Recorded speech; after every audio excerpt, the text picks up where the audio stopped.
This is Mark Whitten. This is Adam MacArthur. This is Ann Yatko. This is Molly Chung. Hey everybody, this is Michael Yurchak. This is Daquan Wilshire. This is Lexi Nieto. This is Rico Fajardo, and you're watching. And you're listening to Spoiler Force Podcast.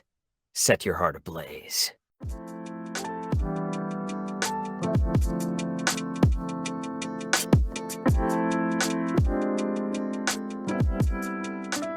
All right, so this is episode 175 of Spoiler Force Podcast. My name is Ricky. Thank you for tuning in. My guest this week is returning guest and podcast host of the What's in My Head podcast, Julian Hester. Thank you so much for coming back on the show to review FX and Hulu's The Bear. Thanks, man. Really sorry about all these technical issues. Ladies and gentlemen, behind the scenes, this is our third time trying to shoot this. So I hope, it never seems to fail, man. Every time I'm on your show, something happens on my side. And then when you're on my show, I always either butcher your name or I say the podcast name of yours out of place. So at least we're consistently shitty, I guess. Well, it's not all your fault, bro. It's me too. Because I like I was telling you earlier, I had like this internet Wi-Fi connector thing that I bought on Amazon that was supposed to help boost my connection, and it was crapping out, so I had to switch it up again. But hopefully Fingers crossed. Yeah, you want to trash the this company is good. real quick? You want to trash the company real quick of that Wi-Fi booster? Dude, I don't know, dude. Like on Amazon, it was like somewhere made in China, dude. I don't want to get, I don't want to get attacked. So yeah, you don't want to get suicided. And excuse me for drinking. I'm real white trash, and I'm drinking Coke out of a plastic bottle. Sadly, it's not good for the fishes and shit. But that's right. If folks don't know, me and Julian have like this thing where anything that I like, Julian doesn't like it, and he likes the opposite. So I think that's how we actually became better friends, because I was like, yeah, I like Whataburger and Pepsi. He's like, are you fucking kidding me, bro? No, this shit's fucking trash. I like Coke and In-N-Out. So yeah. Well, Coke and In-N-Out is pretty good, man. I've had Whataburger, but Coke, it's good. We're talking food because we're gonna be talking to Bear, but I've had Whataburger. It's not bad. I like to fuck with people a little bit. If they're really going in on something, I like to go the opposite way just to see how far I can twist them up. Well, I can say this. I like Whataburger, but it's honestly a lot of this stuff here in Texas is really good drunk food. The only thing I really like from it is just their breakfast menu. I love the honey butter chicken biscuit. I like that from Whataburger. That's really good. Dude, if you want to take it to a whole nother level, I used to eat these things. We used to call them roach coaches. I know some people still in the industry, they'll call food trucks roach coaches. But I was stationed in Meridian, Mississippi for A school. They had this breakfast cart that always come out. They always sold on every naval base. They always had breakfast burritos, and they always had like breakfast sandwiches. If you go and you get yourself a sausage, egg, and cheese biscuit, get you some grape jelly, put that on the inside of the biscuit. It sounds weird as shit, but with grape jelly, the sausage, egg, and cheese, it's like umami to like the nth degree, dude. Like I said, we're really white trash today. Plastic Coke bottles and fucking sausage, egg, and cheese biscuits with grape jelly. I will try that I'll try it just because you're a chef, and I honestly tangent here. I enjoy when you do your vanilla gorilla kitchen stuff. I think the last time I watched you do something, you were doing like a roux, and you're saying all this fancy shit, and I'm like, dude, I have no idea what these techniques are. It's just really cool watching you do it, because it's like it's an overhead shot. So like you're seeing hands cook and make the food or the sauces, and it's really cool seeing the process and how you explain and break stuff down like that. Like that's me as a viewer. I'm like, dude, holy shit, I'm hooked. Like I like this stuff. But yeah. But speaking of food and all that stuff, The Bear. So I'm gonna turn it around on you since you turned it around on me. You hitting the reverse Uno, bro. Yeah, reverse Uno card on you, bro. How? I guess what was your thoughts on The Bear overall? Just watching it, and especially as being a chef and working in this industry, how you could relate to this show. So when you're in a kitchen, you're already super anxious. The anxiety is through the roof. You're worried about time. Seconds slip into minutes slip into, oh fuck, I'm getting fired. So what I think they nailed right off the bat with the first episode, was Carmy consistently looking at that clock. He's trying to get this beef in. He's going to have to sell his vintage jeans to get beef in that first episode, in that first season. So him always consistently looking at the clock. I do that every single day because I structure my day into like 15-minute increments for the most part. And I generally work 12 hours a day. So I'm going 15-minute increments. I need to be at specific points. And I feel like this is the first and only show that they've ever seen, or that I've ever seen, that they've done with cooking that nails just what it's like being in a kitchen. My roommate, my cousin Bobby, he was the one that watched the show and got me Mhm. into it, because I only watched it because of Jeremy Allen White, who's Carmi. For those of you who may or may not know, he is also Lip on Shameless, which is another good show that I liked. And that was the only reason why I had interest in the show. So seeing how like they did all the kitchen details and all that stuff, seeing him like, you know, yell at the other staff members and trying to get everything in order. You know, you think you only see that stuff on like Hell's Kitchen or like, you Mhm. know, a lot of the Gordon stuff. But then when he's Yeah. like really like nailing on the like, hey, we need this stuff now. And then like, even when he's ordering the protein, like he's like, I ordered like X and X amount of beef. Where is this? And the delivery guy's like, oh no, this is what you ordered, so this is it. Mhm.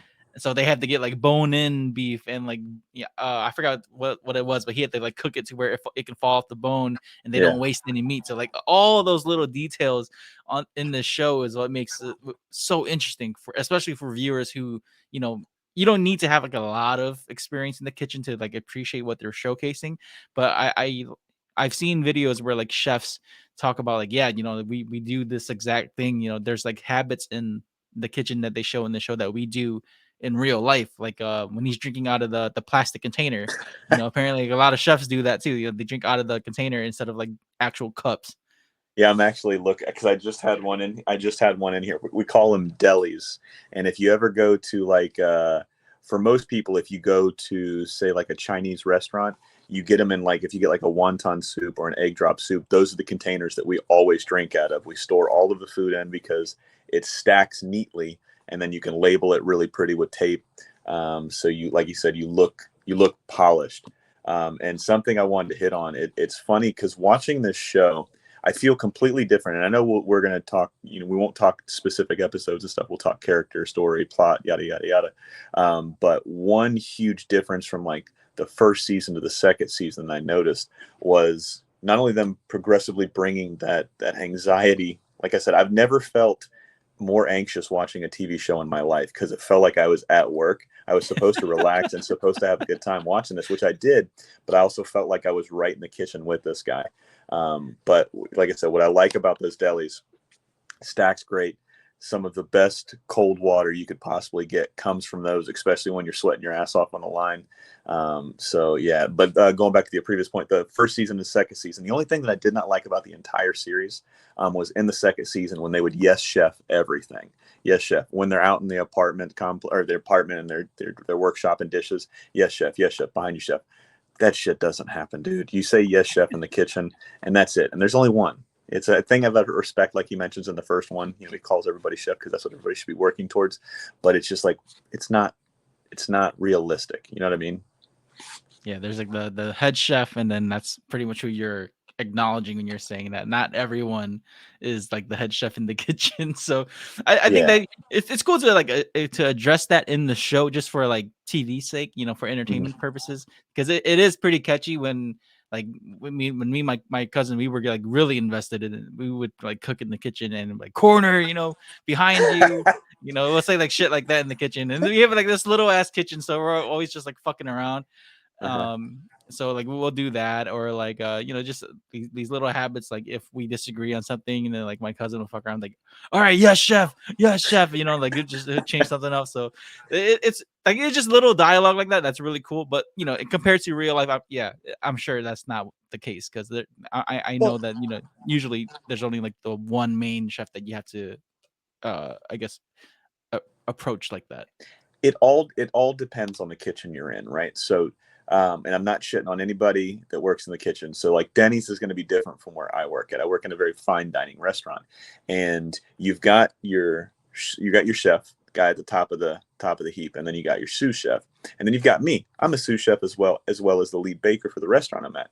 So you've got an executive sous chef, so he's the guy I go to, and then we all go to chef. You know, if you wanted to, and like I said, it all depends on the style of kitchen you're at, the brigade you're running, what type of restaurant you're in. So you go to some place.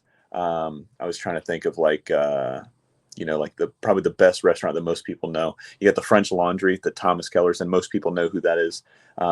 You'll have Thomas Keller, he's the guy that runs the entire operation, and he'll have a shit ton of chefs underneath him. And then everybody that goes to them would call them chef, right? Because it's very militant.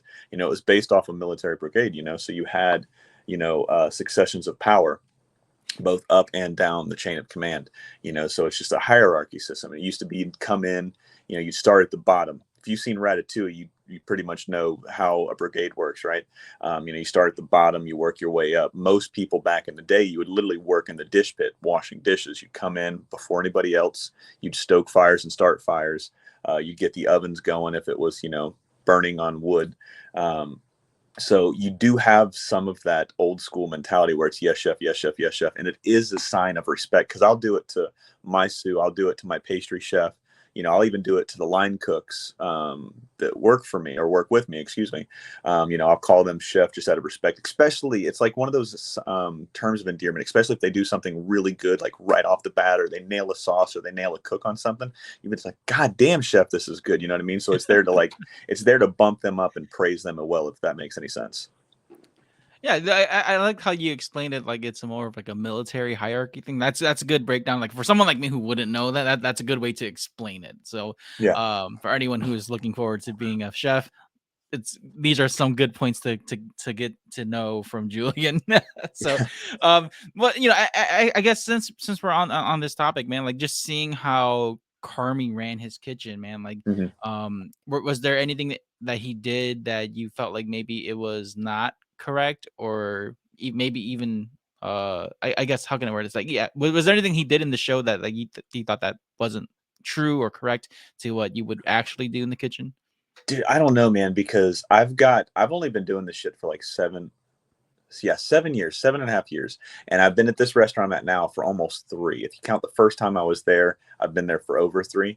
But this is the first time I'm like in a management position, or a supervisor position. I guess management and supervisor is the same thing, I guess. But this is like the first time I've worked at this level that I'm working at. So I'm really finding things that I used to think were either no longer in existence, just like specific techniques or specific ways of just doing anything, I guess. Techniques, same thing. I'm starting to find that, no, that's still the case, even at the highest level you can possibly go, because the guys I work for and I work with, they've got way more experience, and they've worked at the highest level of kitchens. One of them coming from Millennia, which is what Carmi was in Chicago. That one where he had that really vindictive chef where he came in, he's like, "What the fuck is wrong with you? You think you're cool with all your tattoos?" Joe McHale. Yeah, that fucking guy. So he comes in, he's like, "Oh, you think you're good? You think you're this? You always look at you cute little tattoos." He's like, "You should fucking kill yourself." Like all of that crazy shit that was going on, that's out there still. I don't work in that kitchen, but when you're at that fucking level and you've got a 3 Michelin starred kitchen, like literally somebody can come in that works for Michelin, see an eyebrow hair on on the table, and that's all he needs to just fucking, if next time they go up for voting, you lose a star, man. So the pressure is there. It's your name, it's your ass.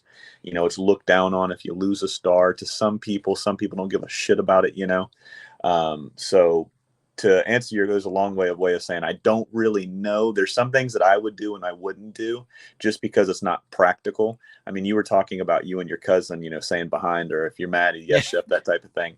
It's funny because when I cook at home, it's very hard to break that mindset of being in the kitchen. It's almost like when you're done with the podcast, ladies and gentlemen. Like Ricky and I are sitting here talking. We've been talking for like 3 years back and forth, whether it's, I'm on your podcast, you're on mine. We talk through Messenger all the time. We text all the time. And it's like whenever I have a podcast or when I'm chatting with somebody, when I get off, I could do 1 hour, I could do 3 hours. I've done as much as 4.5 hours on a podcast. And then you think you're tired at the end of it. And then once you hit like end, you're like fucking buzzing, right? You're like, oh shit, I can't go to sleep, because you're trying to process all that shit you just talked about. It's the same thing whenever you're working in a kitchen. I go and I work, and then I come home and I'm trying to cook more. I mean, that's just, I've been working so crazy, and my wife are on opposite schedules now. So it's like I had it, you got it type of thing. When I get home, we're switching babies off. She's going to work. I'm coming home, I'm cooking. Or if she's cooked, I'm reheating and plating stuff up. But trying to get out of that mode of like, go, go, go, go, go, speed, speed, speed, speed, speed, technique, technique, technique. I'm sitting there, I'm cooking eggs, right? Scrambled eggs of all things. And I'll tell you this, ladies and gentlemen, if you got somebody that can cook eggs, and I mean cook eggs correctly, keep them, because one of the most technical things you can do, everybody thinks easy. Oh, it's scrambled eggs. Oh, it's fried eggs. There is a specific person or a specific skill set that can make eggs correctly, and that's a sign of a very good cook. If you can cook eggs, you can go anywhere and you can do anything. But I was cooking scrambled eggs here, and I do the old French style, right? So it's very high heat, very quickly, butter. If you've seen Gordon Ramsay do eggs, if you've seen Julia Childs do eggs, I highly recommend Julia Childs. She's one of my favorite people of all time. Very high heat, butter, almost till it's brown, and then you're throwing your eggs with a little bit of milk or water in there that you've already scrambled.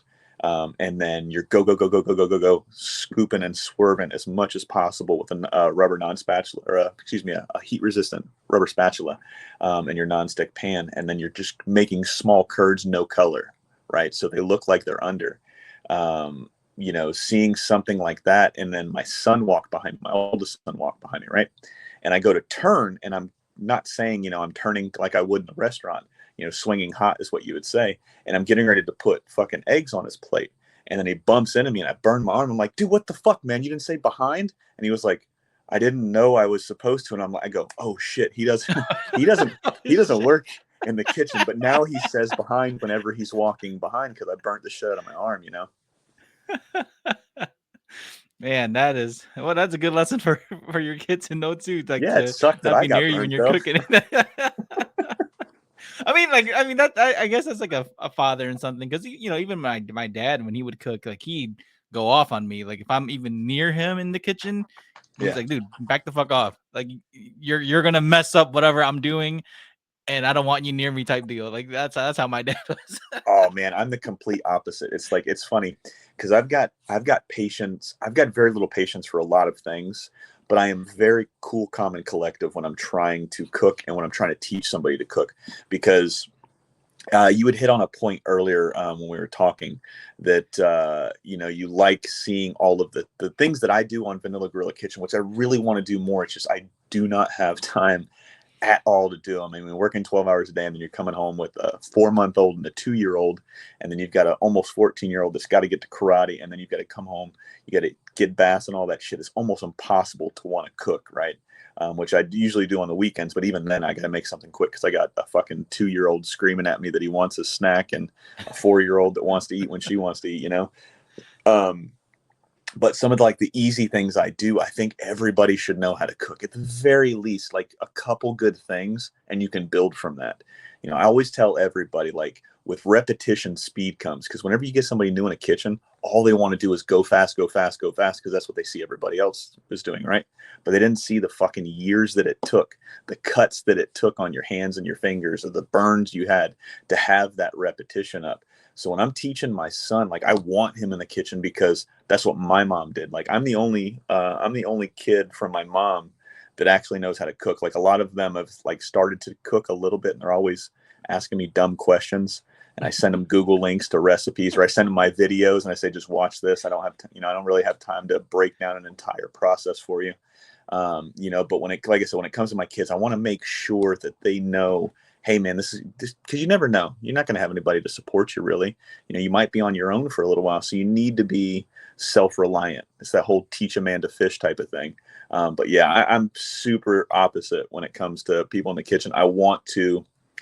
I cook for a living, right? So I'm a people pleaser. I'm like an old nona, right? A fucking Italian grandmother just putting spoons in people's mouths. What do you think about this? What do you think about this? Too much salt, too much acid, too much heat, yada, yada, yada. What do you think? And I'm fucking explaining the process. I'm talking through food, and that's what food's supposed to be. We're supposed to be able to sit down at a table and share something. And then I get to know you, you get to know me. You can tell a lot about a person by just sitting down and having like a fucking 30-minute meal with them, dude. You learn a lot about people that way.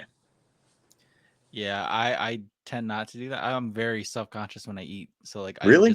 Yeah, dude. Like I don't think I've ever said this on the podcast. I'm pretty self-conscious when I eat. I don't know why.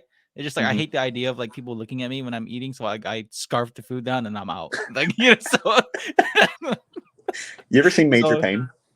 Yeah, that's an older movie, but yeah, I think I've seen it once or twice. Oh, yeah. Dude, it's a classic. We just watched that. We do every Saturday night. We do movie night. So we just sit down there. We eat shitty food like pretzels, nachos, popcorn, like fucking churros, ice cream, what have you. And then I pick a movie, and then my wife will pick a movie, and then Hayden will pick a movie. So we switch off every week. A couple weeks ago we watched Major Pain, and that was the thing with him being in the Marine Corps. You had to eat really, really fast, so that was like one of the go-to things out there. He would clean his plate completely within like fucking 2 minutes of sitting down. They would just fast forward him eating and shit, so it looked quicker. But when you go through boot camp, you gotta you don't get a fork. There's no fucking thing as a knife. You get a spoon and a plate, and you're just literally shoving shit into your face as fast as you can, because they're gonna beat all of those calories off of you. That was the mental image I got when you said you gotta scarf it down really quick. I don't know. It's weird because like I guess it's a family thing too. Because at least in my family, like my dad came from a very big family, like 8 kids. You had to fight them off, huh? Yeah, so like if you don't eat quick, you don't eat. So that kind of mentality has been in my dad's family for a very long time, and I never really thought about it until like maybe like more recent years of like, or maybe like when I moved down here to Texas, because my cousins don't eat like how I do. I would eat like I used to eat in much bigger portions, and I would eat quick. And my cousins are like, "Damn, dude, like why are you eating like that, man? Like there's still food, like chill." I'm like, dude, I don't like this is how I'm going to war later, bro. Yeah, this is how I ate at home back in Michigan, man. Like when I think about it, like it makes sense. Like now, like when I see my dad, when I think about my dad and his childhood, like when he's young, if you don't eat now, you got 7 other siblings that you're competing with to eat. So if you don't eat quick, then that's it. The food's it's the done. Thunderdome, bro. Everybody's fighting during it. If you don't mind me asking, I know we're talking about the bear, but I would love to hear a story about your dad. What was your dad's? Do you know what your dad's favorite dish was that like maybe his mom or his dad would make him? And what was your favorite dish that he would make you? And what was the thing that he was like the best at? I know that's 3 questions in one, so I apologize. Honestly, I've never asked him about his favorite food from his parents. I think because they grew up on like welfare and all that stuff, so they ate like hot dogs, eggs, ramen, like very basic, simple stuff.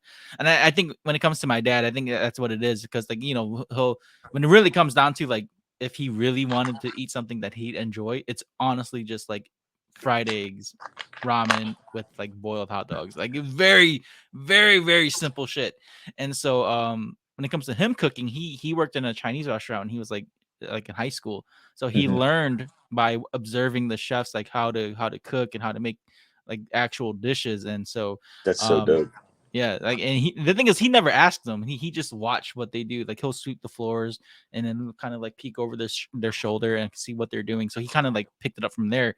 But at home when he would cook, I honestly liked it better when he was the grill master, or when he would do like steaks or ribs and stuff like that. His fried rice was actually really good, even if we didn't have like an. Did Uncle Roger approve though? Is it Uncle Roger approved? I don't know. I want to say so, but Uncle Roger's like very biased though, man. Like he's like he's very biased. I fucking love that guy. But I think my dad's fried rice is pretty good. Like if we had like an actual like really hot gas stove, I think it would be much better in quality. But because we just had like the little electric gas burner. stove, just that, like it still tasted good. It's just it wasn't hot enough to keep the wok hot. So but other than that, that's probably what he was best at. And I think my dad learned over the years just by learning from like my older cousins. Like I guess like for the longest time he didn't realize he was cooking steak wrong. Like he would just like season it like crazy and then grill it, and he never thought of like using butter or thyme and all that stuff, or like even like using like a binder, and my cousins that live here in Texas, some of them are older, so they're like, Uncle B, that's not how you do it, man. You gotta use butter, thyme, use a binder, garlic. Garlic, use all these ingredients. And my dad's like, holy shit, like I've been cooking steak wrong all this time. And so once he learned those steps, his steak game like went up. And honestly, like if my dad was still around, it'd be really good to try again. But I'm learning. I'm learning on my end too. Just I'm not as hands-on as my dad is. So I kind of like I struggle for a bit, and then like I had to keep fucking up and to get better. Like that's the best way. Yeah, I'm pretty sure you've seen like pictures of like when I do the rack of lamb. Like that took me a while to kind of like get down those techniques, to get down to cook it to where I liked it. I'm very Asian though. everything's just estimate, man. Like, dude, you have an Asian person cook for you, it's never like an actual recipe or like actual measuring cups or like, it's never measured. It's just you just go by how All you by feel. touch. Yeah, Yeah. So That's the way. yeah. That's the way my granny was, like super Southern, right? And I want to hit on something that you had just said, and I didn't mean to interrupt, so I apologize. But I think it's very poignant, and I think it's very important to know that I think you do better when you fuck up. Like if you crush it the first time, yeah, cool, it's going to be cool, but then you're going to forget. Now you're under a crunch, right? Maybe you got a girlfriend coming over, or maybe your mom and your dad are coming over, ladies and gentlemen, and then you got to cook for them. And you're going to do that same thing that you did really good that first time, and then you had no adversity whatsoever, right? So everything went smooth. The sear was great. The braise was great after you did that. You picked it up, you reduced the sauce just enough so it was perfect, right? Chef's kiss, right? And then the second time comes, and then say you got a storm and your power goes out. And you're like, oh fuck, this thing's been out without power for an hour. What the fuck do I do? This takes 3 hours. Mom and dad are going to be over here in 45 minutes. What the fuck do I do? And then you go, oh shit, Ricky fucked up. I don't know what to do, right? Or Julian fucked up. I don't know what to do. What do I do? Through that adversity with cooking, I know that's probably a stupid word to use for most people because there's so many things that you could do for any kind of adversity in your life other than cooking. But, I think it's a very, like I said, a poignant word. I think it's a very apt word for this situation, this fake scenario that I'm putting us in, braising lamb, right? So, I sit here and I'm like, oh shit, what can I do? I could start to grill and do it. Might take a little bit longer, but I could get it hotter. I can get it quicker. So maybe that'll work. But you learn the next time you do it, it'll be that much better. I'm going to give you one quick story. I get to the restaurant I'm at now. The chef I'm working for has worked for some of the greatest chefs of all time. This dude's knowledge is second to none. This is hands down the best chef and the best sous chef I have ever worked for in my life. Phenomenal knowledge. They literally give you the knowledge. Most chefs will hold on to it because it's job security. These guys, I just think they don't want to do what they're paid to do. They're just, all right, give it to that guy because that guy can do it really well. I take on a lot of people's work because I'm very good. When you get very good at your job, you get other people's work really quickly. So he would show me, and the first thing he asked me is like, how are you with red wine jus? Red wine jus is just a reduction of veal stock, first run veal stock, meaning you make a stock and you pour it off the next day. That's your first run, right? You can do veal bones twice and you get a Remy is what it's called after. Now with that first run, you reduce it all the way till it's almost like a thick gravy with no flour on top of the plate. You would do mirepoix, onions, carrots, and celery caramelized in a pan, very, very low but dark colors, right? You don't want it burnt, you want it golden brown. And then you'd deglaze the pan with red wine jus. And then you'd throw in your stock, and then you'd throw in a shit ton of herbs and a whole bunch of other things. And then you would slowly reduce that, skimming off all the impurities and all these fats. So you're left with a clear, thick, gravy-like consistency sauce. Expensive as shit. It takes a fuck ton to get a little bit of it because there's so much reduction. But it took me, just to paint a picture, it took me 9 months and I only got it one time a week. So what's 9 times 4? Is that 36? So it took me 36 attempts to hear my chef finally say, this is the best red wine jus you've ever made. This is how I want it from now on. 9 fucking months, ladies and gentlemen, 9 months of trying. I shared a loaf of sourdough bread, maybe like 8 months ago, whatever it was, maybe a little bit less than that. I'd been chasing that sourdough ear where it split up. It was fermented perfectly. The temperature was done perfectly. The cook was on it perfectly. It split and had this beautiful ear. I'll send you a picture of it, Ricky, after. It took me over a year to finally get it the way I wanted to. It's a process, ladies and gentlemen. You're not going to get it the first time. If you do, beginner's luck. You'll fucking destroy it the next time, probably. But yeah, it's so important to not give up when it comes to cooking because shit's not going to go your way. I still have stuff that doesn't go my way, and I've been doing this shit for 7 years now, man. That is freaking awesome to hear. I guess it's really cool to hear when chefs work, and it's almost like a science in a way. They're breaking things down and how they use certain ingredients and do certain techniques when they're cooking or prepping. All of that is like I said, I'm not good hands on. I just like looking at it. I like watching that process, but to see how you guys just do that so we like make it look so easy. It's just really amazing to me. But back to the bear, because the bear does a lot of this stuff on the show too. Was there? I guess we'll start on some of our favorite characters now, because it's really just about the characters in the kitchen and Carmi and his family. So aside from Carmi, was there any other characters that you really enjoyed in the show?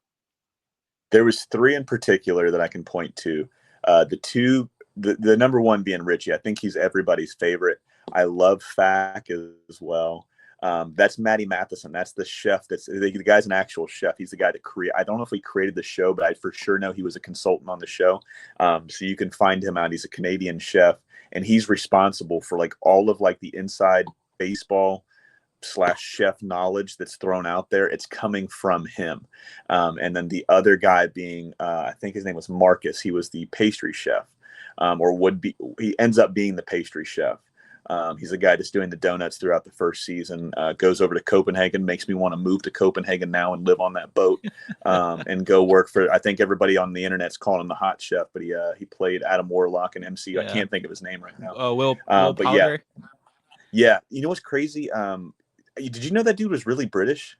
Yeah. Fuck, dude, I am stupid then, because I looked at him like, holy shit, he's got a great British accent. And I was like, I wonder where this guy's from. And it was like, he's from London. I was like, well, that makes perfect fucking sense. No, he was in I don't know if you ever seen that movie, The Maze Runner. He was in that movie. Not. Yeah, that's how I found out he was British, because I of course a lot of folks know him from We're the Millers, and he's the one like, you guys are getting paid.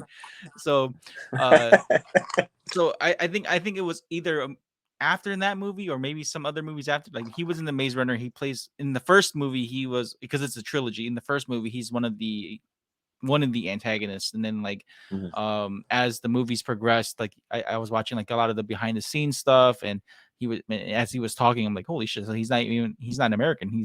He looks American, but he's not. He's British. For the last decade, I thought he was American because of We're the Millers. Yeah. Dude, honestly, okay, another side tangent here. How is it that all these British folks, they make it seem like they're more American than we are in like TV shows and entertainment? It's freaking insane. I guess we're just a very good case study, because all you have to do really is watch 15 minutes of Florida TV, and you can you can essentially just be American. That's it. That's all we've got going for us, man. We've got Florida Man that everybody knows. I've heard Florida Man outside of this country, right? Whenever I say I'm from America, whenever I would travel around when I was in the Navy, you say America, they're like, Florida Man. And I was like, well, fuck, I know that. Yeah, that's us. That's me. I don't know if that's a good thing or a bad thing. Yeah. But back to the bear though, like he was a very, like, aside from like the favorite characters we're going to talk about, like there were so many good cameos too. Bringing up Will Poulter, and like especially in season 2, like we'll touch up on this too, like how the Forks episode, all the cameos in there, freaking crazy. But I guess for me, I'll talk about some of my favorite characters aside from Carmi. Again, Richie. After season 2, Richie jumped up. I was like, dude, yeah, Richie's my favorite. Richie, and then I guess I got some of the cast here pulled up so I don't forget their names. Richie, and of course John Bernthal playing Mikey was one of my, even though he's only like in the flashbacks. The way how John Bernthal acts is just, he's so natural. Yes. So it doesn't even seem like he's acting at all. It seems like he's hanging out. Yeah. And then I guess I don't know if folks will agree on this, but Tina was actually one of my favorites. Oh, she's such a great character, especially in season 2 when you see the arc jump. Yeah. Now, I like Marcus, and I like Sydney and some of the other characters in there, but like after rewatching season 1, I got heated watching that shit, because like the episode where Sydney's doing the whole DoorDash thing and she forgot to like cut off the pre-order. Just seeing that whole sequence happen was giving me like an anxiety attack. I was watching that shit, holding my breath, and then like how okay, what's your take on this? Because like I got really upset seeing how Sydney and Marcus was handling this situation in the kitchen. So what happened was, Sydney walks out because she got yelled at by Carmi in the kitchen. And then you got Marcus making donuts the whole time during like when it's pressure time. They have to make all these sandwiches and make all these orders. And so That's right. I think what happened at the end of the episode is that Sydney leaves. She just dips out. She's like, I quit. Screw this. F you, chef. I'm out. Marcus, on the other hand, is like playing with his donuts, and yes, he's very proud of his work because he's inspired by Carmi, but he goes up to Carmi and he's like, hey, chef, look what I made. And Carmi just takes the donut, like, are you fucking kidding me right now? And just throws it on the floor, So I because of that episode, I have like this sort of, I guess, disdain towards those two characters. Not saying that they're terrible characters. I just didn't like how they were handling that situation. And then, you go through like YouTube and like read the comments and stuff like that. People are like, would you forgive Sydney or would you forgive Marcus for doing that in a real kitchen? If you're like in crunch time like that and they're off doing crazy stuff like that, especially Marcus being the one who's making donuts when you should be prepping cakes and getting orders out. And then Sydney, who's, kind of like freaked out. And then like, see, I don't hate Sydney either because it wasn't exactly her fault for the whole DoorDash issue, but at the same time, it's like Carmi tells her in the previous, or I believe in that same episode, he tells her like, look, we have our routine already. Don't change it up, because she gave the food to that food critic, which is why they got all those orders. So she kept trying to like upgrade the kitchen while Carmi's like, no, let's keep it as is. We need to work on what we have right now to keep it running. That way we make money and then we can make these bigger moves instead of trying to make bigger moves now. So it's like a lot of conflict of interest when it comes to that. But the question to you is like, what's your take on that? Like on seeing how, I guess, those moments like that are handled when you were watching that in the show. So I cannot say how real that scene is. All of that shit that happened. And I'm going to tell you this. I'm going to tell you why. When I started at the place I'm at now, going into my third year here, I started a week before Thanksgiving, which is literally the busiest time of the year for any restaurant. Thanksgiving and Christmas, from the end of September, the middle of September, really, till right after Mother's Day is season for us. And it is so fucking busy. And I literally came onto this restaurant a week before the chef I'm working for now, like 5-6 days before I started, he started, right? So we're literally like the first two people in, and this is right after COVID hit, and the restaurant literally tanked. I worked there for 7 months, 8 months prior, and then I left to follow a different chef, and I worked at the restaurant I was at before that for roughly 14 months before COVID, and then I needed a job.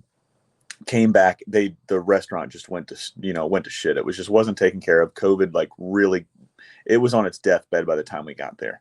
And we literally had to do what Carmi did. Like, I was coming from a place where I had some cooking knowledge, but I've learned more in the 3 years that I've been here probably than I'd learned in 10 years anywhere else, man. And we really had to start from the bottom like Carmi did. And the way he was explaining it to Sydney was like, you don't go for the big thing. You start low. You start with the fundamentals. You figure out your team. What can they do? Okay, can I push them 10% further? No, I can't. Okay, then I have to sit with them, do remedial cooking type of things so we all get a basic foundation and then build upon that. Like, you see it in so many restaurants. This is why restaurants close so quickly, because they are super ambitious. They don't really understand what it actually takes to start a restaurant, to run a restaurant, to make a restaurant successful, to continue to grow, to continue to make money. I mean, most restaurants operate on fucking pennies at the end of the day, between staff, labor, your product, yada, yada, yada, the amenities, so him explaining that specific situation to him, or to her, 100% I've seen it happen. I've seen restaurants close because of shit like that. Him taking that donut out of Marcus's hand and throwing it on the ground. I've literally seen that in the restaurant I'm at, because we were in the shits. We were in the weeds. We were getting our dicks crushed. And somebody comes up to chef. He's like, hey, look at this grilled cheese I made. And he was like, dude, what the fuck? We've got 300 people on and you're asking me about a grilled cheese? Fuck off. Literally, like I said, there's so much realistic scenes in this, realistic dialogue, because most of the time you're running on ambition or adrenaline. You're running at like a level 10, right? And 4-letter words fly. I always say it's like the salt and pepper of conversation if we're going to keep it food related, so you got to have a thick skin. You got to be able to take criticism, because what we do it's like we wear our hearts on or the hearts are on the plates that we're serving you guys. So if you shit on something, we take it very, very personal, because we never want to have for the most part, nobody really wants anybody to have a bad meal when they come to the restaurant. It happens. Everybody makes mistakes. Shit happens, right? But the goal at the end of the day is always make sure that plate is spectacular. The guest is going to love it. So like I said, seeing him talk to her that way and seeing all of the shit that transpired from that scene you were asking, 100% I've seen it happen in multiple restaurants, especially the one I'm in now. Was there, I guess, since we were talking about characters, like, was there any least favorite characters that you had? Like, I've kind of already touched upon mine between like Marcus and Sydney, but was there any characters that you watched in this show that you didn't like? Dude, I'm like the worst fan on anything, because if I'm entertained, like, there's something about not liking somebody or not liking something like in a show where I feel like that's what it's supposed to be, because we can't like everything 100% of the time. Right. And I really feel like it's mainly the weed is what I'm getting at, Ricky, because I sit here and I'll go and smoke a joint, or I'll eat an edible, and then I'm just happy-go-lucky, and I'm like, oh, this is so fucking cool. I'm entertained. I'm not having to think. And then I think of like, oh, dude, that dude's being a really good bad guy, or that guy's being a really good dick. He's really good at his job. So I have this like way of separating like what's really good, and I'm just fucking entertained. And I see these characters. I like all the characters. It's such a cliche answer. But I like all of the characters because they all serve a purpose. I like some characters more than others. So I didn't like Sugar at the beginning, I guess, I'm really just nitpicking, but it's because I didn't know what was really going on. I didn't really know, the level of fucked up that Carmi was, right? I didn't understand, what he was doing or not doing for the family. And I'm not saying you always have to be there for your family. You should try to be there as much as you can, try to help, not hurt. But like at the end of the day, you can't do everything for everybody. You have to have enough space for yourself as well, because you'll go crazy trying to please everybody else.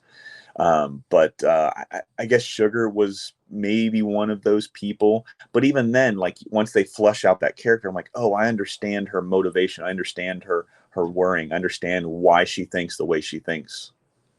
Yeah, I think with season 2, what they did really well was like flesh out the characters that didn't get that much screen time in season 1. Since like season 1 was so Carmi and Richie, like and Sydney, like so heavily based on them. So once season 2 rolled, that's why like I love season 2, because you got to see Ibrahim, you got to see Tina's growth happen, more screen time and dialogue for Sugar, and like you get to see these other characters grow, and that's why like what made the show overall so great was just seeing like, man, like how they were able to just tie everything in together.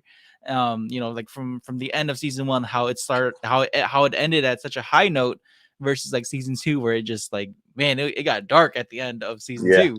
So like I love like these contrasting themes, or like how the writer does this in the show, like where it's building up to something big. And the way how like with season 2, man, it was insane seeing like how they want to try to, as a viewer, you want to see Carmi grow and like kind of not so much leave the lifestyle he has, but kind of like change to where like he's not so like isolated like how he was in season 1. But then no, he self-destructs, and like just seeing how all that stuff happened, it was crazy. Well, it's so I work in an industry, and I'm pretty sure you can draw parallels to almost any industry when it comes to this. That's not true, because the way I describe people that cook, I describe them as pirates, right? You go from restaurant to restaurant, you fucking come together as a team. Sometimes when the guy that's, at the top of it, you all gang up and mutiny, and then, there's a new chef, he's ousted, a new chef comes in, or a new chef's promoted. So I really call fucking people that work in restaurant pirates, because they're swashbucklers, dude. They're just the shadiest of people, but the coolest and realest of people. I made the reference to Ratatouille earlier, but you know how Colette is explaining the whole brigade, and she's like, he worked for the resistance, and Linguini was like, which one? We don't know. He doesn't talk about it. It must be the one that lost. And that guy killed somebody with this thumb, so you've got this eclectic group of people, and they're all artists, right? So they're all pretentious as fuck, myself included, man, because I got an ego that likes to be stroked. That's why I feed people. I want them to smile. I want people when they eat something to feel the same way I feel when I think about my favorite dish my granny would make. My granny would make the best fried chicken and mac and cheese in the world. Like I said, true Southern lady, fucking did everything under the sun. Her collard greens were so good. Her fucking rice and gravy, her black eyed peas, like everything she made was so good, right? So whenever I give somebody food, that's the thing I'm chasing when I give that, to whoever I'm cooking it for, right? So like I said, just seeing him lose it, like, because they build them up where you think that they're going to be great, and like I said, you see this self-destructive person in every kitchen you ever work in. So you think, oh man, 2 days he's been good, a week he's been good, holy shit, he's coming in early. And then you start to notice, maybe like a week or two goes by, you're like, man, it's getting closer to like 2:30 and he's supposed to be here at like 2:15. What's going on? And then you start smelling like, oh, he's not shaving. And I don't shave, but I'm like, he quit shaving. He's starting to look a little baggy under the eyes. His eyes are red and bloodshot.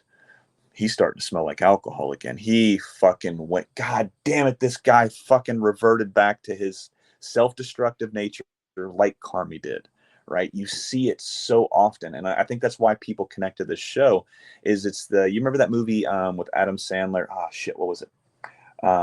He plays the gambling addict. Precious Gem? No. Fuck. Uncut Gems. Did you ever see that one?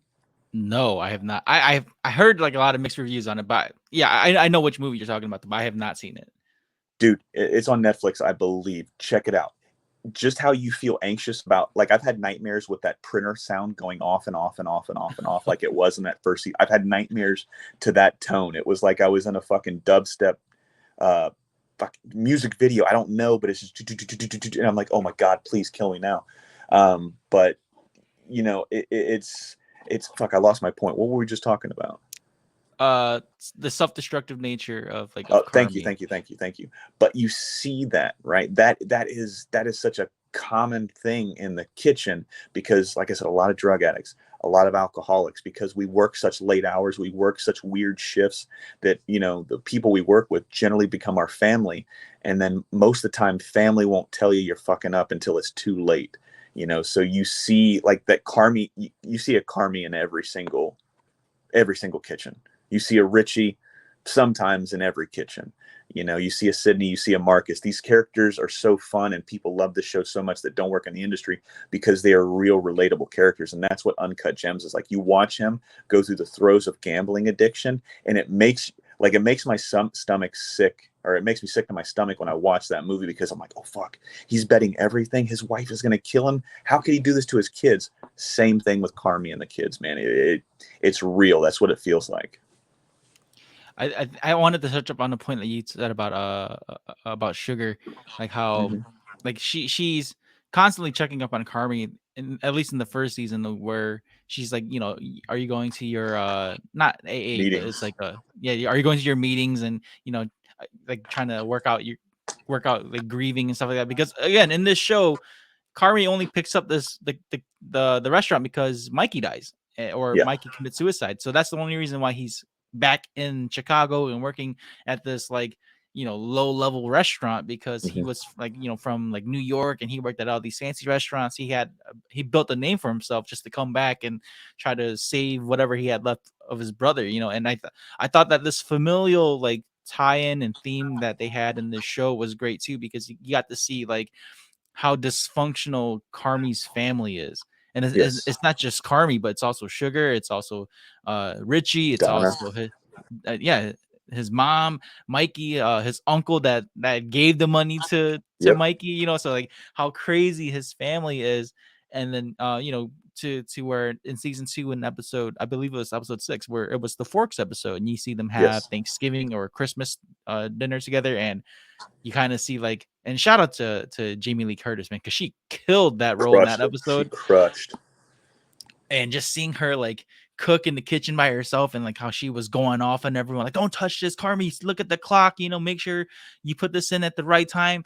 And like, and not just that, but seeing like Bob Odenkirk and how he was going back and forth with John Bernthal's character, and it was just, that episode was so freaking tense. Seeing like, man, like they are not a functional family. Like they are, like it's crazy just seeing like how they were all able to portray these emotions out of these characters.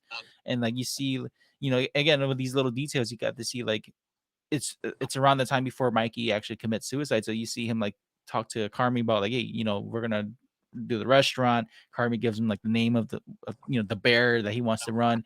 You see Richie and his wife at the time, you know, they're talking about like doing job, or he's trying to do a job so he can support his family.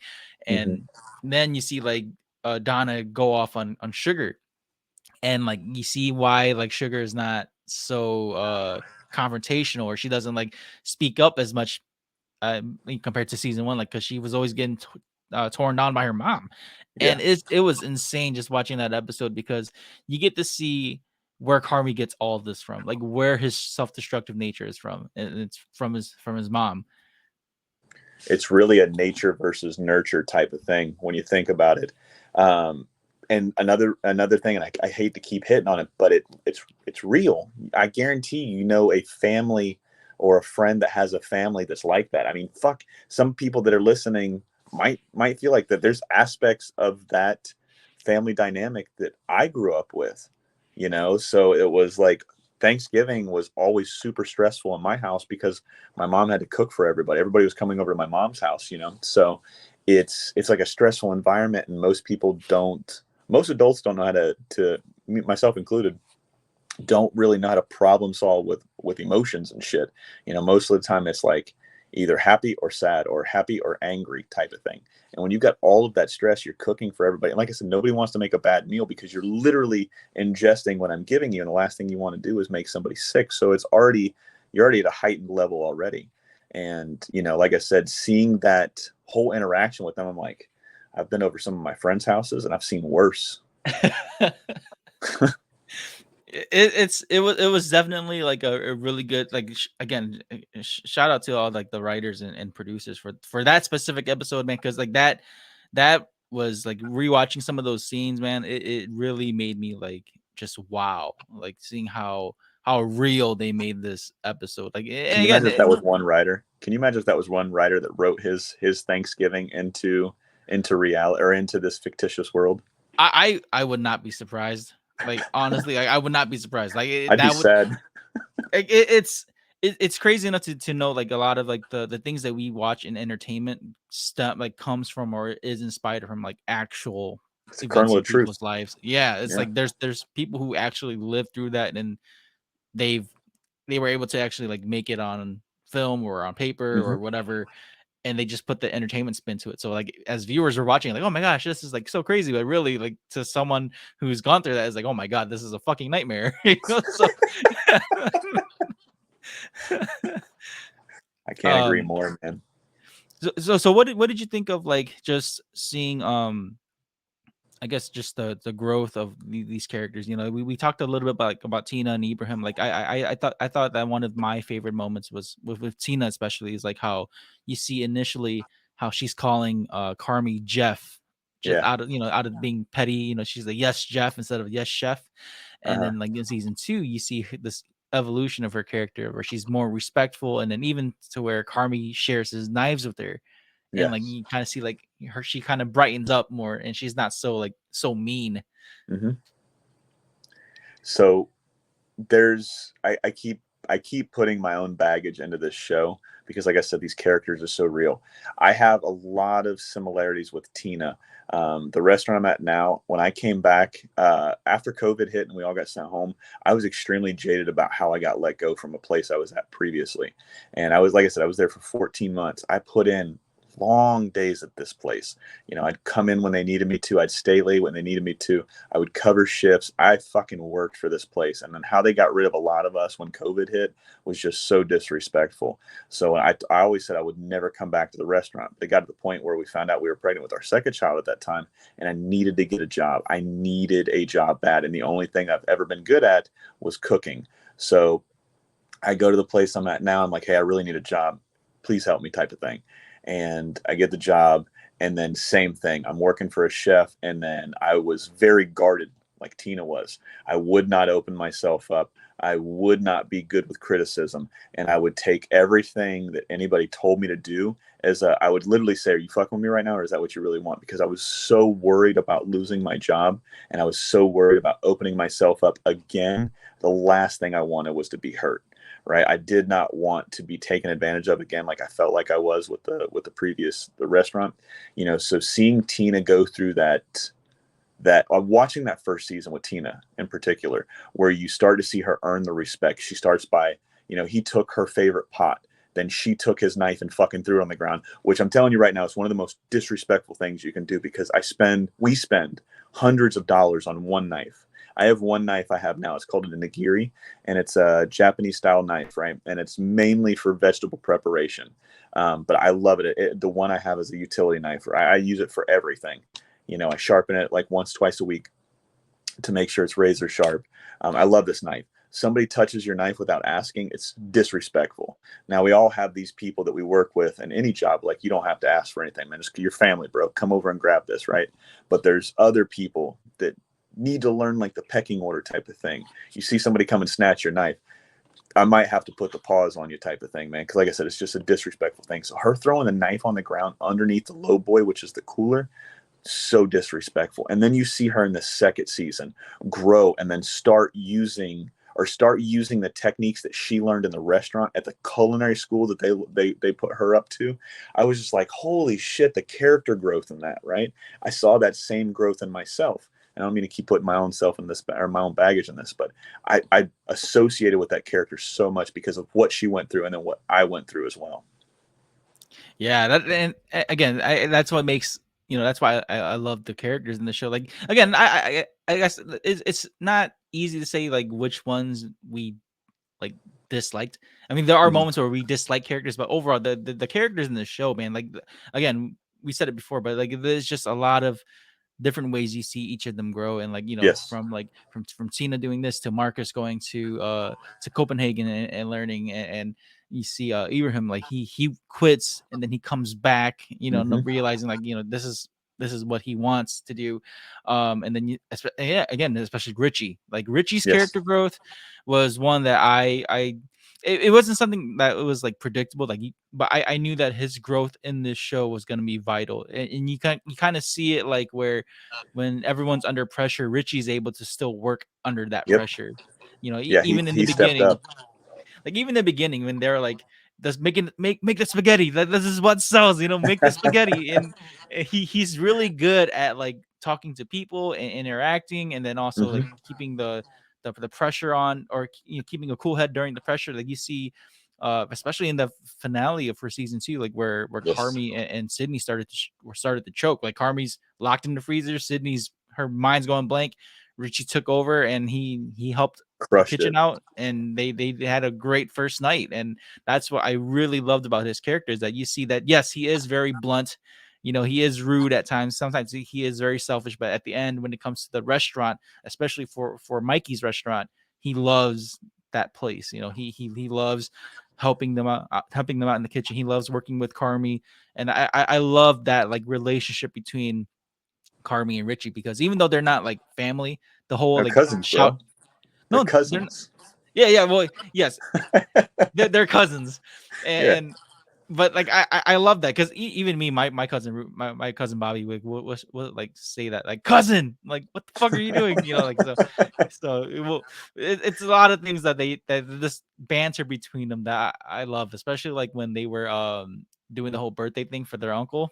And he's like, Dude, that was so fun. Like, I was gonna ask you what your favorite scene. I've got 2 favorite scenes of Richie in the entire series so far. The entire series.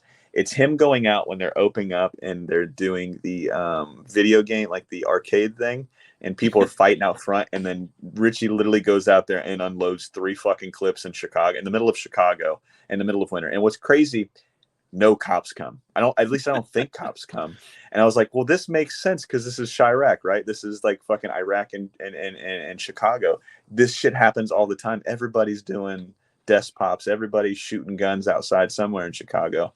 I just thought it was so fitting. And then you see the scene that you had just mentioned, and I'm like, dude, he drugged all of these kids. He's like, I can't, I don't know what happened to these drugs. And then the dude's in the hot dog suit. He's literally punching the shit out of the hot dog suit because he can't fit it in the car.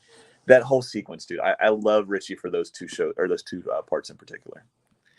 yeah, it just I just like the scenes where Richie banters with Carmi. It's just like, because like they're so Yeah. like brotherly in a way, Hot because and cold. so even like when they bitch about each other, like when Richie takes it, or when Sydney takes Richie to go buy the caulk, and he's like just complaining and bitching about Carmi. He's like, Carmi thinks he's so good because he went to these fancy restaurants, and he doesn't know, like, I know this place, after what happened to Mikey, like I know what to do around here. And he's just he finds, or at least when I see it, like Richie makes it. Richie has a hard time like expressing himself in a way to where like people would want to listen to him. He's just so like aggressive, but like not in a mean way. He's just very straightforward with his emotions. But that whole like Xanax scene where all the kids get knocked out, that shit was fucking hilarious too. Because like Carmi's just like, he's looking through the juice and he's like, oh shit, and like all the kids are knocked out in the grass, and the like, uncle had the best time because it was the quietest it's ever been. yeah. Freaking great, man. But okay, I wanted to ask you this because I know that in this show there's a lot of like the whole restaurant themes, and then again with the character building and the emotions of like the familial ties and even dysfunctional family themes. But in season 2, Carmi kind of learns to open up more to Claire, which is one of the girls that he was interested in like a long time ago, and she comes back into his life. Did you like this aspect of the show where they were giving Carmi some sort of romantic I guess character growth? I did, but I saw right through it, and here's why. Like, I don't want to say you can't outgrow bad habits, because I see people do it all the time, but I knew they were doing this just to hit a new low for Carmi, if that makes any sense. Like, I knew like when Richie says, can't you, what did he say? He's like, can't you just be appreciative of something good happening in your life, or something along those lines. He literally goes at Carmi and saying, dude, how about you just be fucking happy and grateful for being happy for one thing in your life and start there. He was essentially always finding the negative in everything. Carmi was, so when they introduced Claire, I was like, this isn't gonna last past this season. They have that typical trope. Guy says something he shouldn't have said. Lady hears it.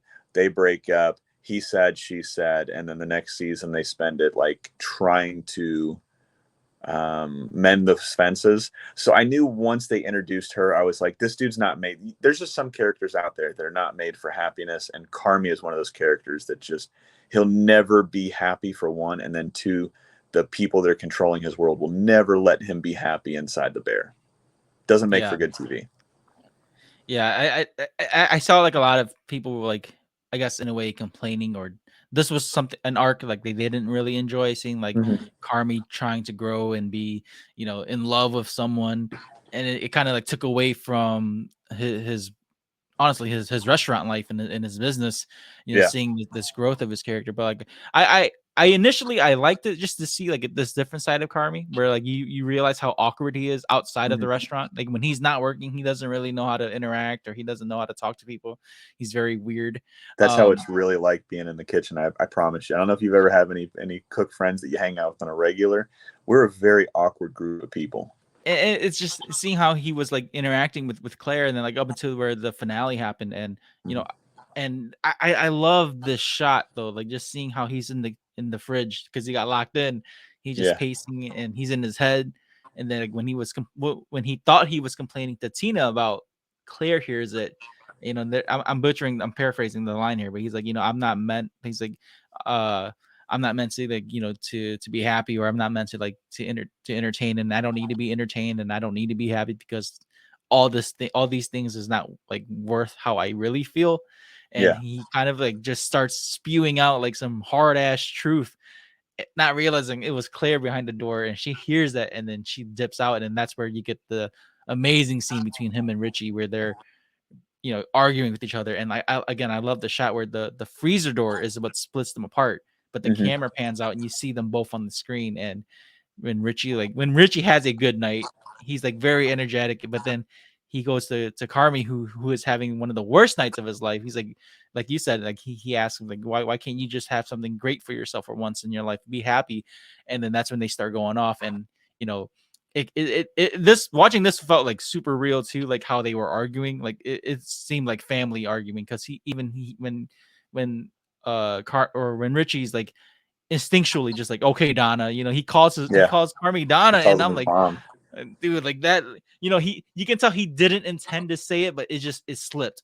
And he Yeah. says it, and then that's when Carmi flips out. He's like, fuck you, and that's why you don't have your kid, and that's why you depend on me, and all this shit. Like they were throwing like low blows at each other, man. It was Yeah. crazy.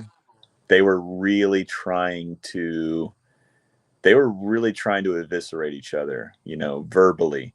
I there's been a few times where they've gotten physical, and one of my favorite times them getting physical was going towards the party when they were cooking for the uncle, and then the hot dog suit couldn't get in there. But it was always one of those spats that was like over very quickly, like, I'm sorry too, man. And then they would start arguing again, right? So it was that weird, dynamic. And then this one felt like it was an infection, right? This shit had been building up and building up and building up and building up. And then finally, like that scab, I'm sorry, ladies and gentlemen, it's going to be gross. Like that infected scab got ripped off. And then just like everything bad that had been bubbling up and festering over time had just infected their who they were, and then infected their friendship and their familyship, if that's a word.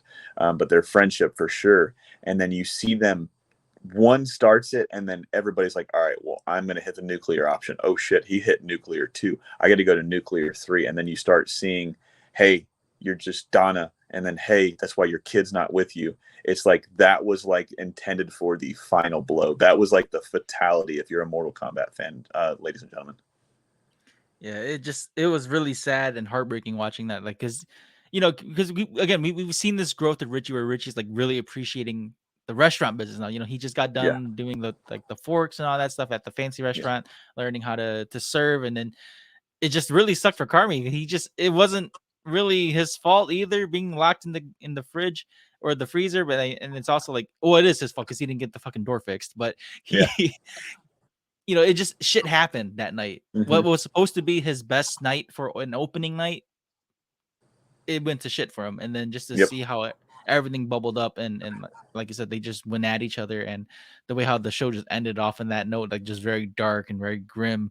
And it's just like, man, so like what's next for the upcoming season? Because now that they ended it off at like such a dark moment, like you see like Carmi's by himself, and then even Sydney, like she kind of choked in the kitchen a little bit too, but she froze up.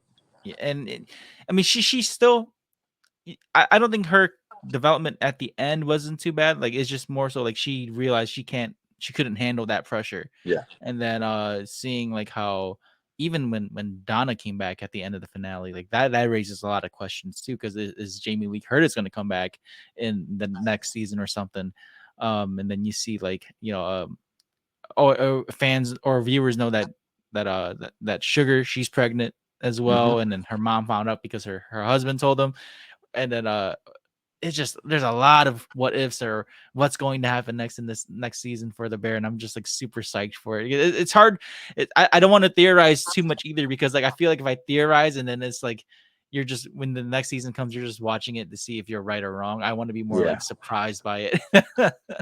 That's why, like, I know we haven't talked any anime lately, but that's why I like watching the show, vice reading it, because when I watch it, I want to be shocked. I want to be amazed.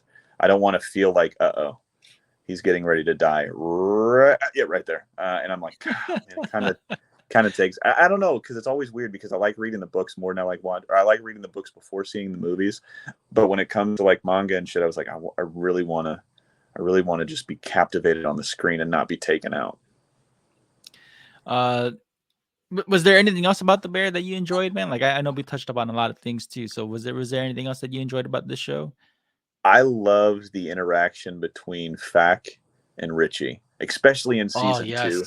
Yes. But seeing them just go back and forth, it made me feel like me and my brother when we were growing up. It was very sibling rivalry. So, you would do stupid shit, or you'd say stupid. You'd try to cut them down, but you wouldn't do it like Carmi and Richie did in the last episode. You would just throw like little jabs out there, call each other stupid like they were doing. It was very, very fun seeing them like tear each other down, but they didn't do it to a point where there was always a line of respect to an extent, and it was very playful and very fun. Like I said, it was just the comedy between Richie alone, just Richie by himself, and then you put Fack in there, and then all he's trying to do is get a job, you know. And then, like I said, I had such a fun time with those two characters as well. But most memorable, I mean, or anything else. I mean, like I said, it's just I like the realism of this show.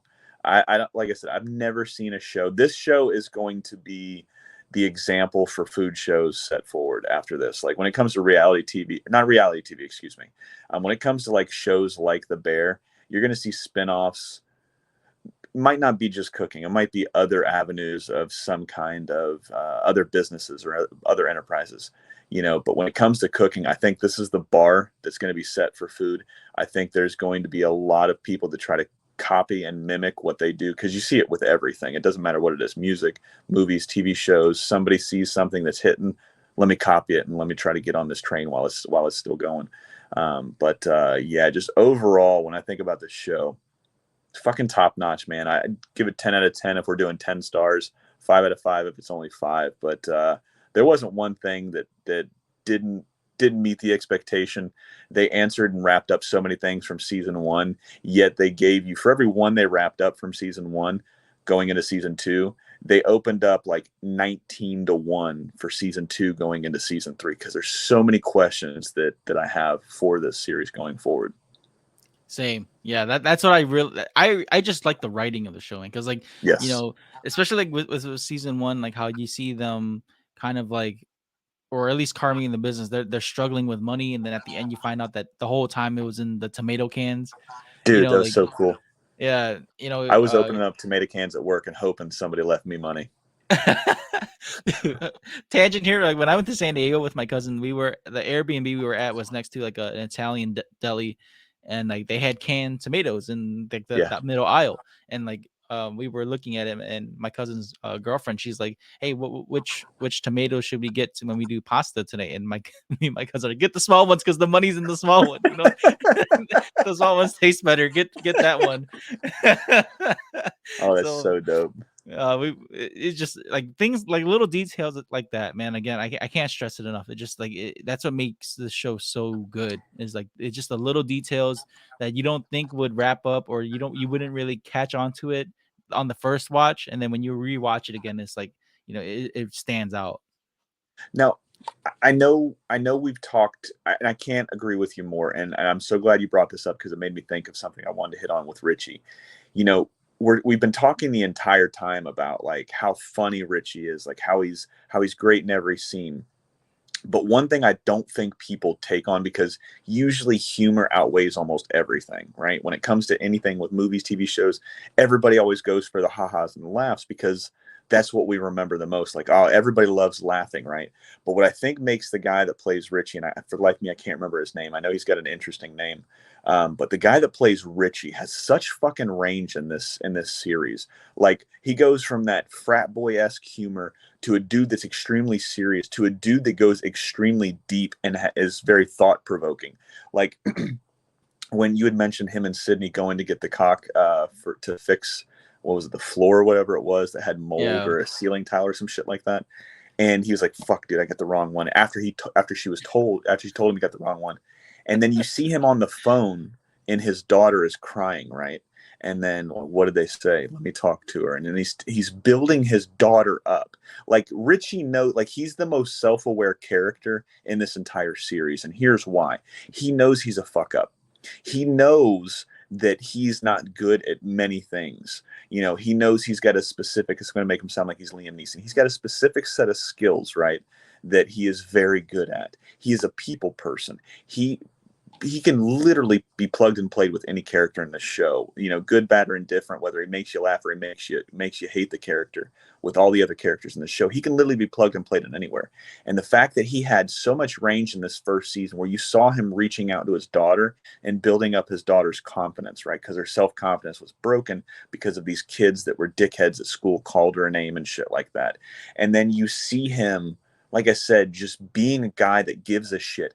And the scene that tore me up the most in this entire, and it made me fucking tear up at the end, was when he hid the note from Mikey to Carmi, right? Because he's like, man, fuck this dude. He was my best friend. This guy doesn't deserve this, yada, yada, yada. And then Carmi earns his respect. And then you see the tears in Richie's eyes where he either points at the fucking letter or he throws the letter down to him. And then you can see it in Richie's eyes. Sorry if this is fucking douchey, but you see it in his eyes where he's trying to apologize for holding back. And you see him almost say something, but he doesn't. And then he ends up trying to go like switching to humor like most people do in a very uncomfortable situation. That is one of the most real scenes, in my opinion, that I've ever seen in anything when it comes to TV, movies, it doesn't matter. Like that scene when he gives Carmi that envelope from his brother was one of the deepest and most real scenes I've ever seen in anything. And I can't state it enough, just like how amazing he is as an actor. That's a fantastic point you brought up, because like you kind of see where Richie, like, he spent all that time with Mikey, you know, like where to Richie's character, he feels like they're like brothers, him and Mikey. Yes. Because even with Carmi, like Carmi, you know, he doesn't really, he hasn't really seen that side of Mikey and Richie's relationship, because he was gone for that time. Yeah.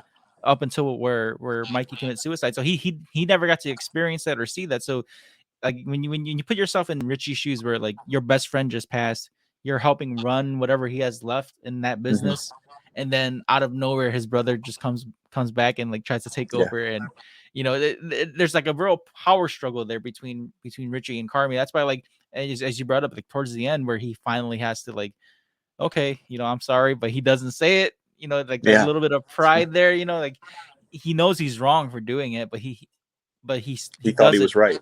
Yeah, at that time. but he does it to respect Carmi for Mikey. And again, Richie's growth, dude, it's freaking phenomenal seeing how he evolved from season 1 to season 2, and just seeing how, you know, I love that when they do the flashbacks of Mikey, like you see how much Mikey meant to both Richie and Carmi. Yes.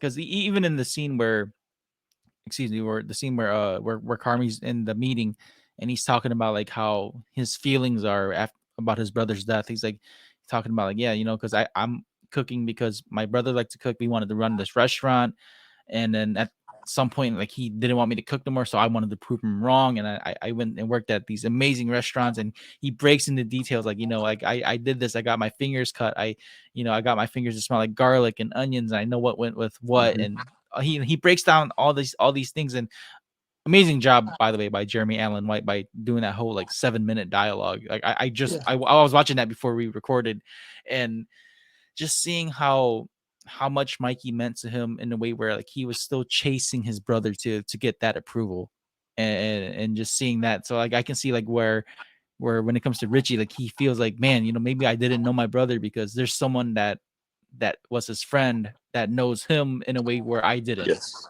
So, you know, that's what I really like about these two characters, especially. Absolutely. You mean you really hit on we really hit on the head. I think I had mentioned it earlier. It's like most of the time when you were in the industry, especially during busy season, you see the people you work with more than you see your family.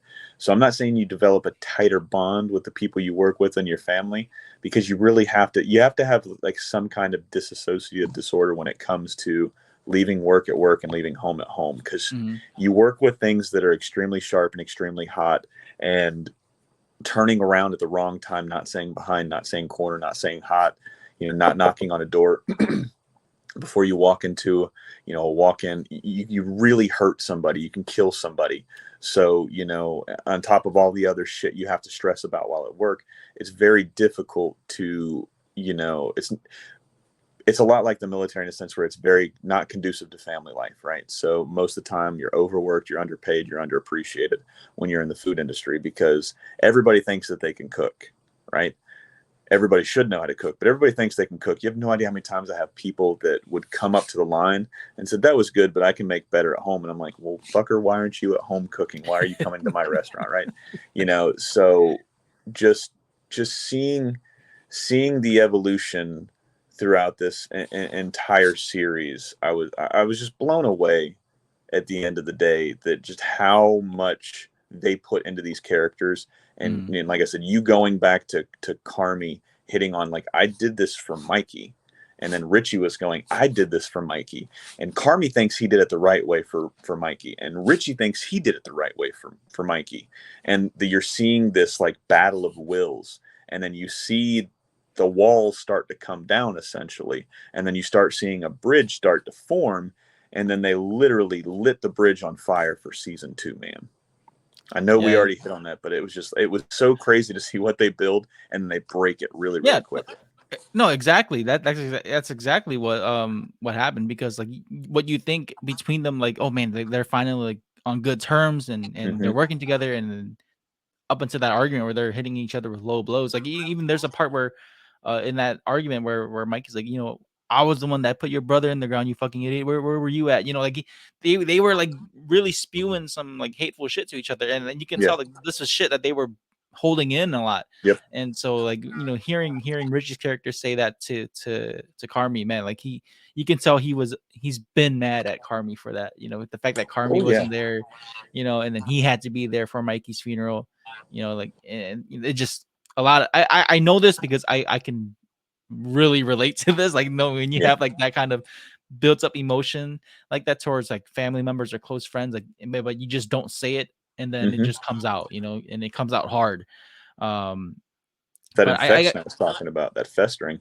Yeah, no, it made them both look really ugly towards each other at the end. Yes. And it's like when it comes to season 3, it's more like, of course we know that they will work it out in this show. Yeah, hopefully they do. Hopefully the writers make it that way, but it's that buildup that we're anticipating is like, okay, so how is it that they're gonna mend this relationship? Who's gonna speak to who first? What does it take for them to come back to being like family and friends again? But that's for season 3, man. But that's just just like that. They were just so it was just so gut wrenching watching that. But did it feel like 10 episodes to you? No, it did not. I honestly, like even some of the episodes weren't even like an hour. Like I wish they were hour-long episodes, but some of the episodes were only like 20-30 minutes, not even. I think Forks was probably the longest one, like 40 minutes or so. Yeah, I think it was like 42 or 43 minutes without commercials. Yeah. But I hope they do hour. Like I was talking this to my cousin. I was like, dude, like why, if they knew that the bear was going to be like this hot, why didn't they just put more money into it and make it hour-long episodes? Like that you could touch up on so many like details. And this is just my opinion. Like I would love to see more details about Mikey. And then especially like with season 3 coming up, hopefully they go into the background of Carmi's family, like his mom, his dad. Oh, they have to. They have to with the foundation that they left. That they laid down for that Thanksgiving dinner. With all of that they laid down, I have no doubt in my mind that they won't touch upon that on season 3. Because like I think that'll be very good to see Carmi's family, where it's like, damn, dude, like it's like diving deeper into the lore of the characters. Like do you really need it? No, but then it'd be nice to see like, man, this is how he grew up, or this is how Mike grew up, because we've seen how they're established already as adults. So it'd be nice to touch up on like, man, what really made his mom kind of like snap, or was she already like kind of like bipolar like this already? It's crazy. There's two characters I wanted to touch up on. I know that we talked about them already, but like, what did you think of Sydney's growth from season 1 to season 2? Like seeing how she was this very like excited chef in season 1, where she wanted to learn from Carmi. And then seeing her the rise and fall of her character, and then in season 2 where she learns a lot more about the business side of things. What was your thoughts on her growth? So I'm gonna draw another correlation to my real life. It's funny seeing your heroes and then finding out your heroes have flaws, right? Finding out your heroes are the people that you look up to like a god, like, oh, they're just human, they make mistakes. So it was another thing that I saw that I was like, man, that's so fucking real, because there's like the person that's in charge anywhere, right? So a chef or a pilot, they've got this aura around them, because you're like, oh, you're the guy I go to for everything. So if you don't know, then what happens, right? So her finding out that this guy, Carmi, has so much experience, has worked in some of the greatest restaurants of all time, like he's a fuck up. And then she's like, that puts this weird I don't know, weird vibe out there. Like, am I doing it right? If this guy had worked at all these restaurants and I think he's half-assing it, or I don't think he's as good now because I'm seeing all of this other stuff, you start to look introspectively. You're like, all right, well, am I bad? Am I not as good as I thought I was? Is everybody that said that I choked and froze up, is that right? I really don't think she grew in a sense where she got, none of the characters got better from when they were previously at. I mean, with the exception of Fack, that finally got a job with them, with them at the Bear and shit. Like, nobody really came up. I mean, Tina did, but even then you start to see like the little cracks in the foundation for all of the characters. So Sydney was just one of those characters where she did grow. Let me take all that back. She did grow because she was very timid when she came back, because she was coming back from that like psychotic break, or that choking event that she had, or she locked up, she quit, right? And then you see her get back in the element, but you also see the ticket thing happen, and then she walks out. Then you also see in the second season where they're doing all of these things at the apartment, but she's fucking them up. Then she's starting to second guess herself, and then he sends her out into the world and says, hey, you have to go eat. And then you've got Will, I can't remember his chef's name, and the guy in Copenhagen, he's like, you can do whatever it is you want in here, but if you're not going out there and experiencing shit, you're never going to be inspired, right? So seeing all of that, and then seeing her grow, but still seeing her like look back on those traumas that she was going through, that she's still trying to work through.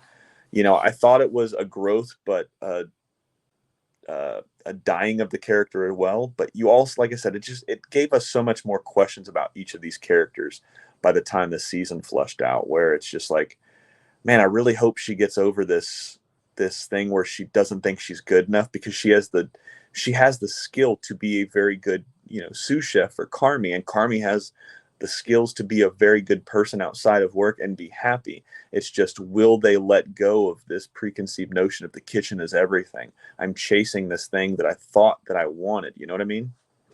That's a good point you brought up. I didn't think of it like that too. Like, they're so focused on the kitchen where like it affects them in their It's real hard. life. Yeah. Yeah.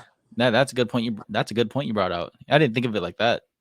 Well, that's what I was saying about you have to have like this dissociative disorder where you can segregate work and life, because it's very hard. Like I told you the story with Hayden and cooking the eggs. I'm like, dude, what the fuck, man, behind?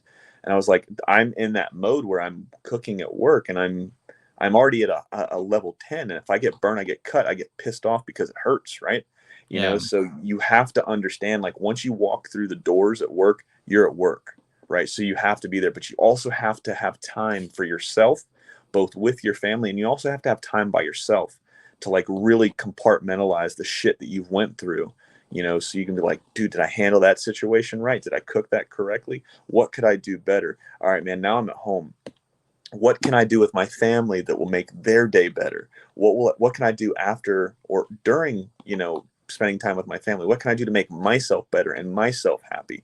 It's very hard, because once you go to work, especially in a kitchen, it's like, it's team oriented, right? You're always trying to make sure, to the left or the right of you, they're taken care of. You also want to outwork them because it's a competition thing, so it's just, like I said, sibling rivalry, but with a lot more respect in most places, because you can say some dark shit to your brother. You really can't say some dark shit to the person you're working next to, because you kind of get fired for that type of stuff.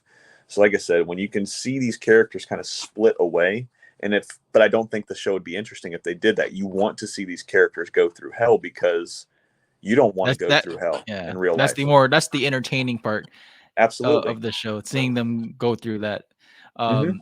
Yeah, but I'm just thinking like, how if they made it like that realistic, where like they start like stripping away stuff like that make the things that make it entertaining, and they just like go home and like brush their teeth and like Yeah, sit nobody down, wants like... to see that shit. Nobody wants to see them opening up a can of Vienna sausages, boiling a cup of ramen, and then folding in green onions to that shit. They don't want to see them eating peanut butter and jelly sandwiches at home.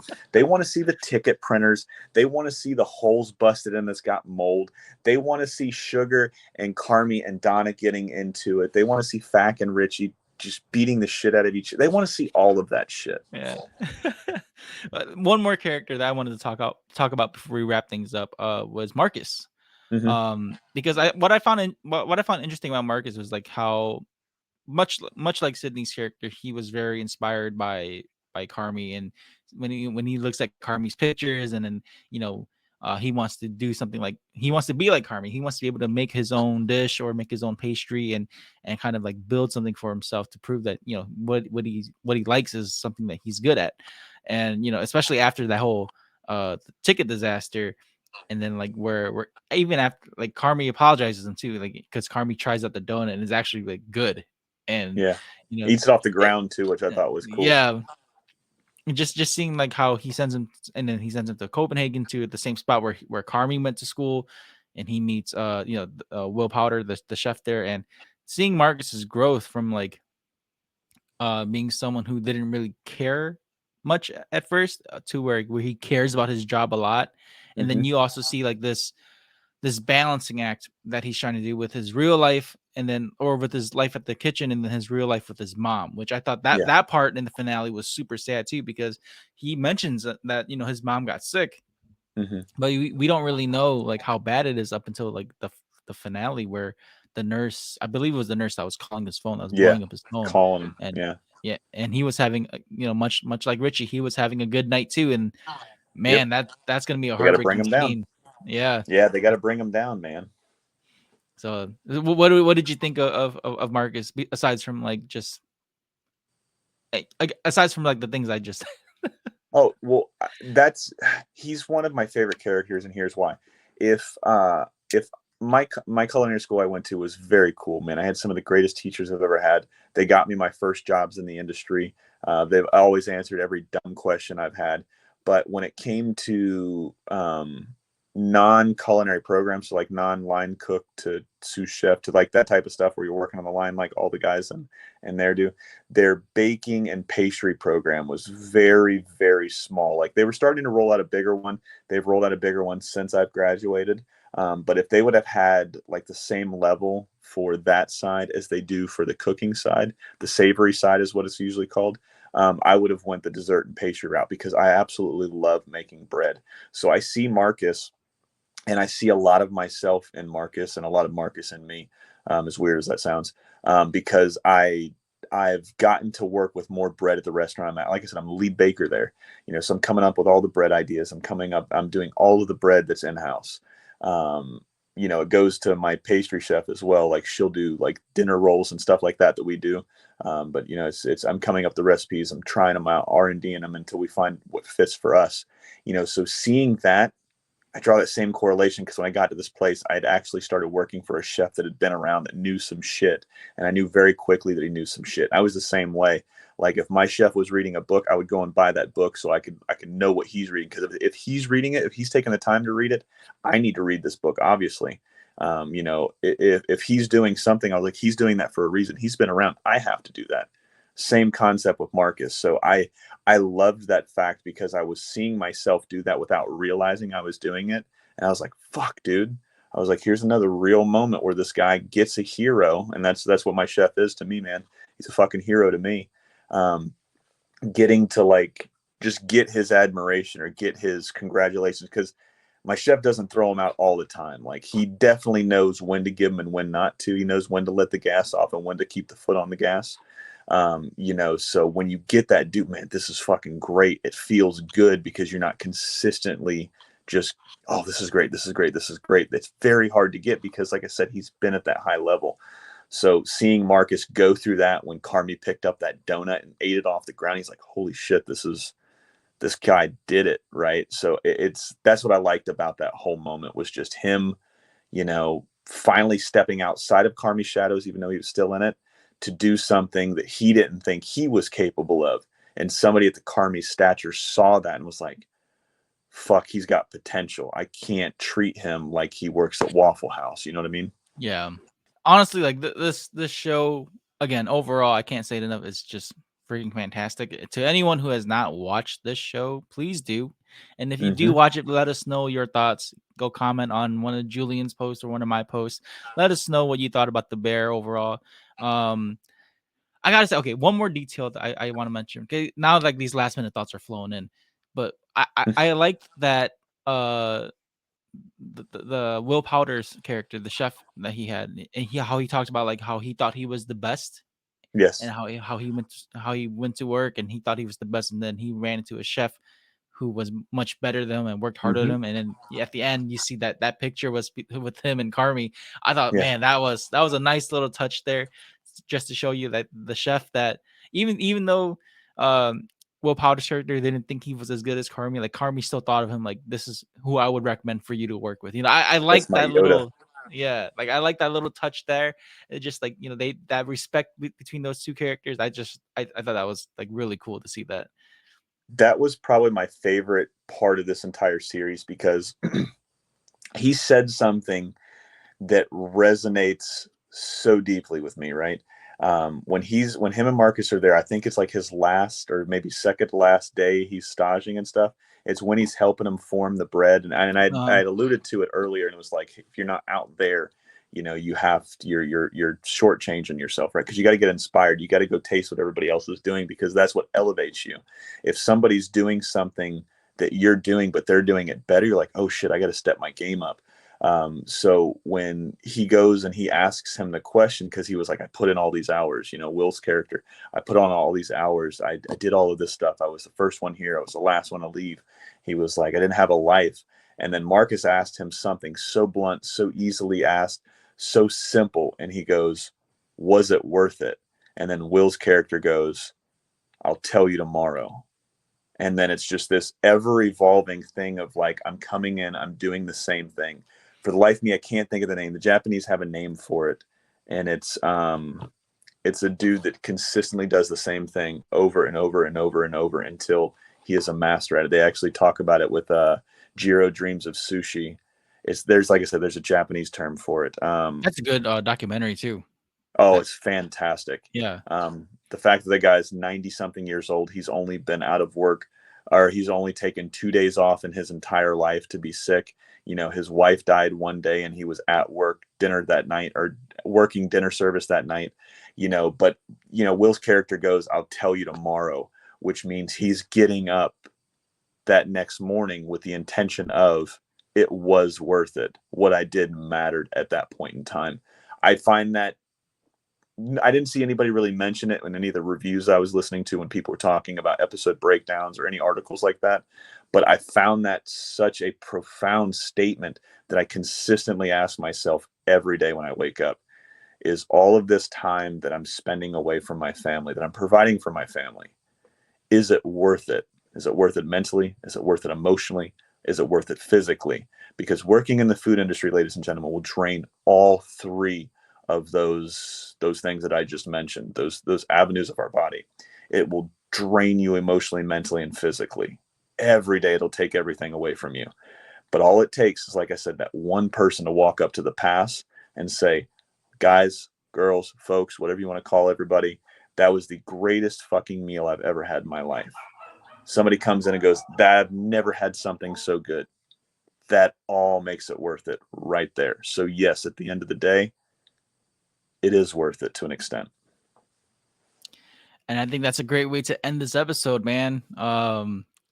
Again, Julian, thank you so much for being on this podcast and to talk about the bear. I know we've had tons of tangents, which is good too, but like, it's just, I love it when we conversate, because like whenever I speak with you, bro, I feel like I'm not even recording. I feel like we're just catching up on shit that we barely get to talk to about. And but again, thank you so much for doing this, man.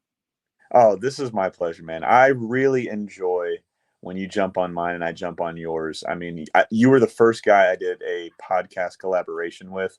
And I'm so glad we've had a relationship these last 3 years as being friends, man, because like I said, not only do I get great anime recommendations from you, my son's actually telling me things that I need to tell, because Larry's the only, he's like the neighborhood fucking anime guy. He's like the resident neighbor or the anime guy, because he knows fucking everything. So whenever Uncle Larry comes over the house, Hayden's asking, what are you watching? Did you watch this? And Larry's like, yeah, I watched Naruto as a kid. And he was like, oh, okay, well, I'm watching this now. And now he's watching Blue Exorcist. So I get recommendations from you, like I hear on your show when I listen every week, whenever you drop new episodes, and I'll tell Hayden, and Hayden's either watched them or he's putting them on his watch list. And then he's telling me that I need to tell you about shows. He has to tell me that I need to tell Larry about these shows. So like I said, it's been fun getting to know you. But I do have one question before we leave. It's a food topic.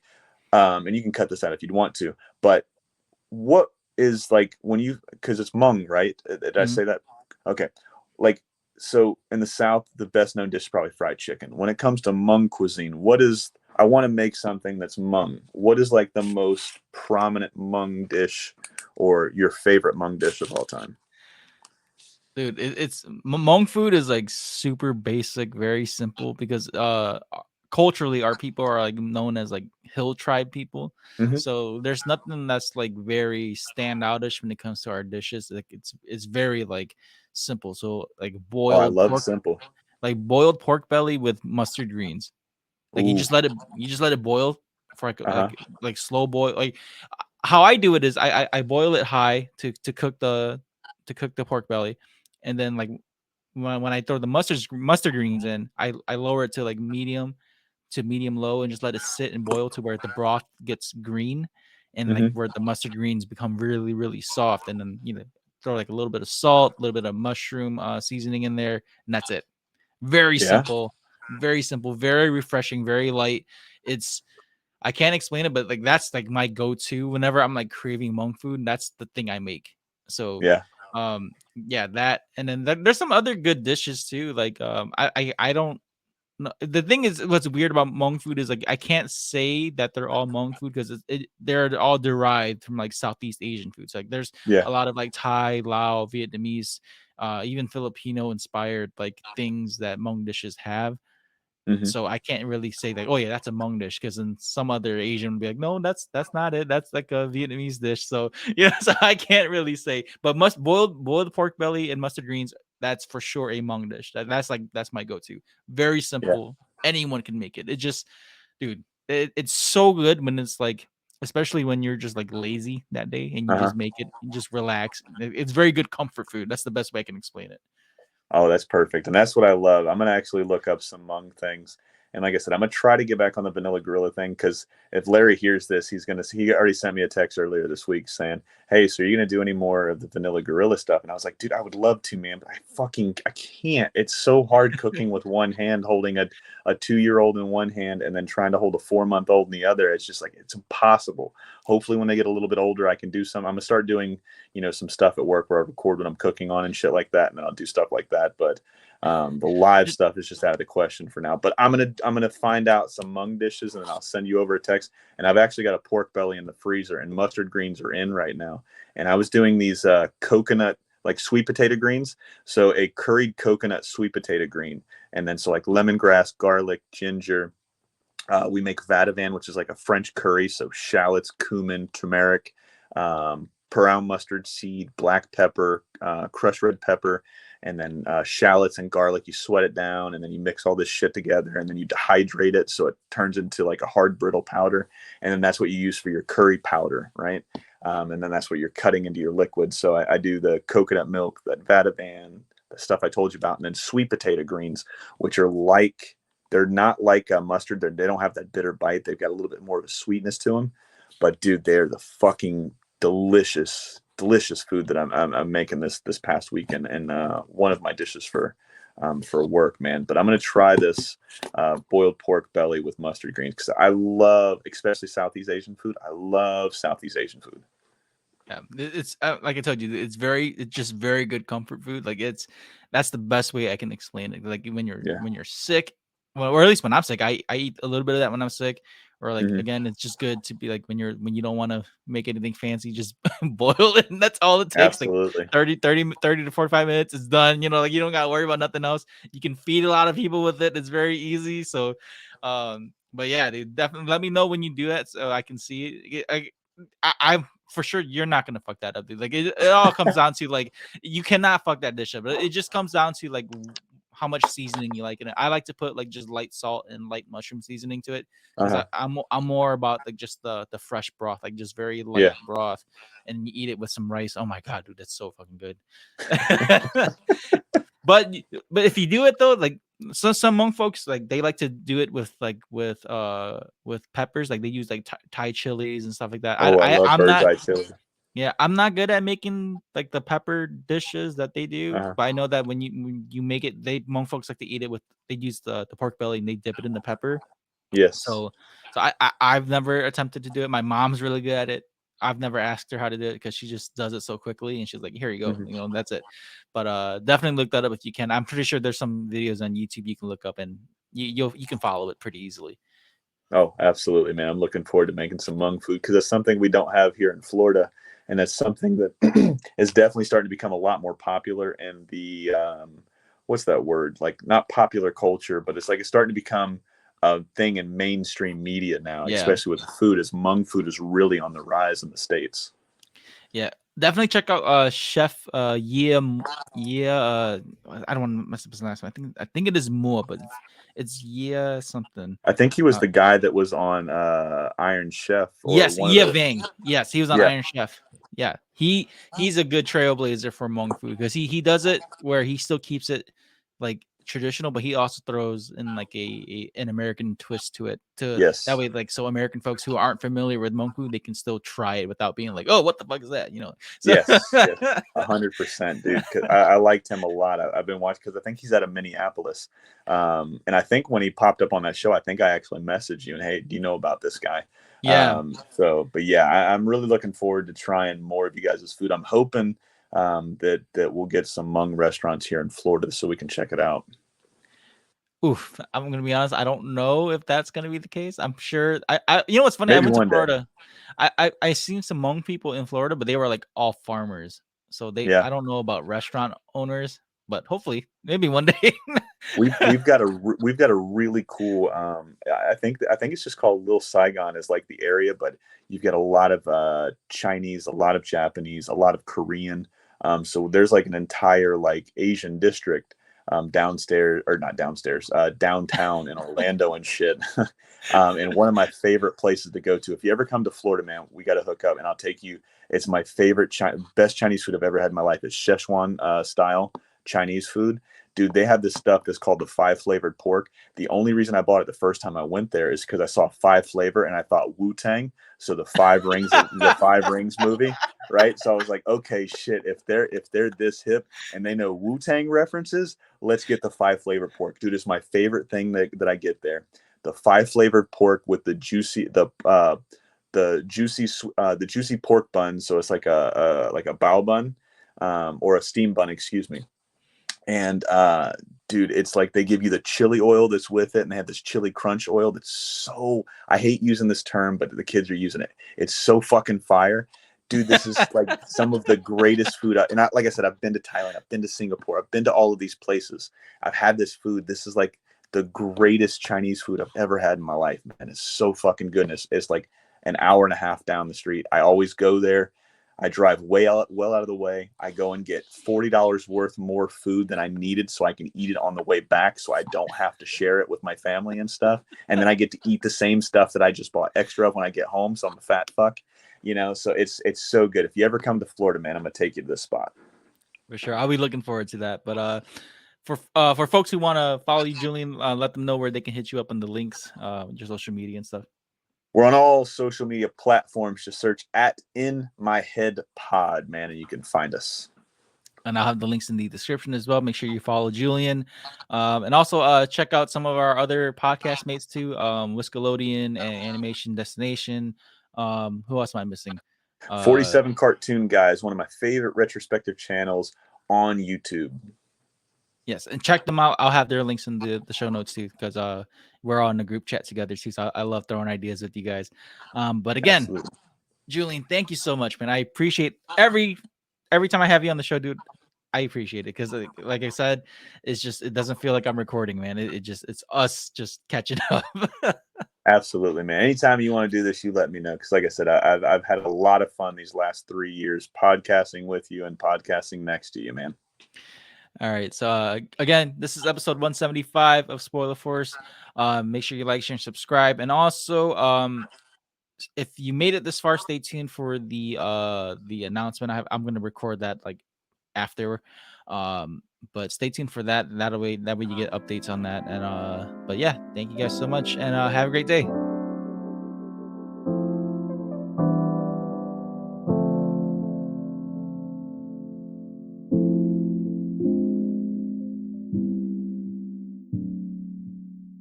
If you enjoyed this episode, make sure to give a review and rate Spoiler Force Podcast. If you want to get all Spoiler Force updates or even peeks at behind the scenes, you can join the Spoiler Force Discord community. And if you'd like to show support, give tips, recommendations, sponsorships, or any collaborations, you can email me at rickyvang92@gmail.com.